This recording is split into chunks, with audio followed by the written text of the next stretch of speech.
You're watching BBC Breakfast, of course. It's 8:59.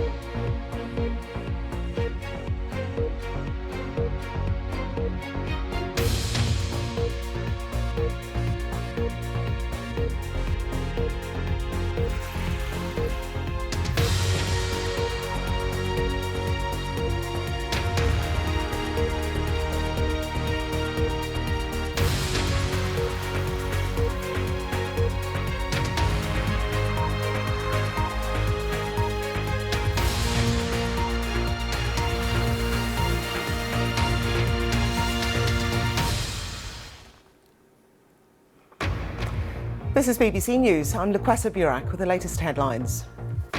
Ukrainian officials say Russian forces have launched an all-out assault on the Azovstal steelworks in Mariupol as President Zelensky calls for the UN to help civilians still trapped there. We'll also explore how Russian targeting of key infrastructure across Ukraine is impacting Western weapons arriving into the country, with strikes on roads and railways. Also today, polls are open across the UK. Voters in Scotland, Wales and much of England are electing local councillors and mayors in some areas.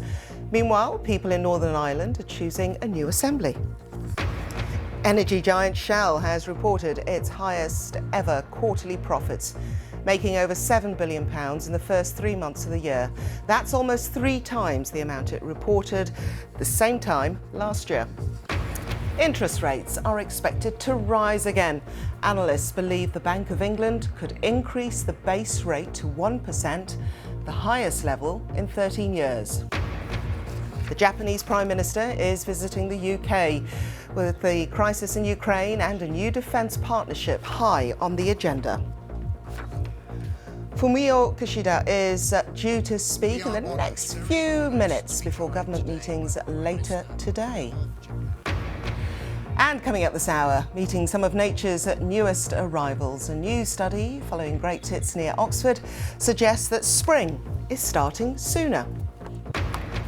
And Manchester City are out of the Champions League after a dramatic semi-final comeback by Real Madrid, securing victory with 2 injury-time goals.